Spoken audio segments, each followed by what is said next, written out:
यहाँ भारतीय जनता पार्टी की असली अग्नि परीक्षा है। एक बहुत बड़ा चक्रव्यूह है जिसको भेदना बहुत टेढ़ी खीर रहेगी जी। अब उसमें वो कितने पास हो पाते हैं ये भी एक बड़ा सवाल है। और बात जहां तक ये है कि यहाँ आप एक चीज देखिए कि डॉक्टर कमल गुप्ता वो नेता हैं जी 2014 में जब वो उन्होंने जब चुनाव लड़के वो जीते पहली बार, उससे पहले ना तो उनको 2005 में टिकट मिली ना उनको 2009 में टिकट मिली, उसके बाद उनको 2014 में टिकट मिली, हालांकि उससे पहले उन्होंने लड़े थे चुनाव बिल्कुल, और फिर 2019 में मिली, 2024 में फिर मिली।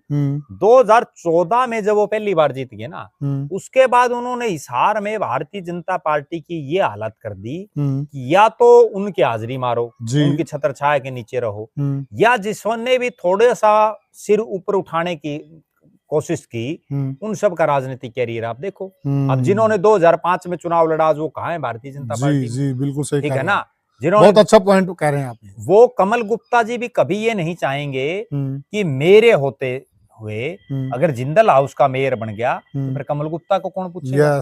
ये भी तो एक बहुत बड़ी बात है ना। कमल गुप्ता यहाँ पार्टी दो ध्रुवीकरण, और दो नहीं बल्कि एक गुट यहाँ कहीं ना कहीं ऐसा भी है जो दबी जुबान में ये चाह रहा है कि डॉक्टर कमल गुप्ता का अल्टरनेट, क्योंकि अब वो बुजुर्ग हो चुके हैं तो उनके दिमाग में भी ये है कि एक तीसरा कोई धड़ा पैदा किया जाए जो डॉक्टर कमल गुप्ता का भी एक अल्टरनेट बन जाए। अब वो सिर उठा करके तो बात करेंगे तो जो है उनके पर कतर दिए जाएंगे, लेकिन वैसे वो प्रयास कर रहे हैं जी। अब मजबूत कोई नहीं है, केवल और केवल सारे सरकार और पार्टी के ऊपर डिपेंडेबल कि वो हमें टिकट दे दे और हम उनके रहमो करम पर चुनाव जीत जाए। यहाँ केवल और केवल अगर कोई मजबूत है तो वो आज के दिन जिंदल हाउस मजबूत है।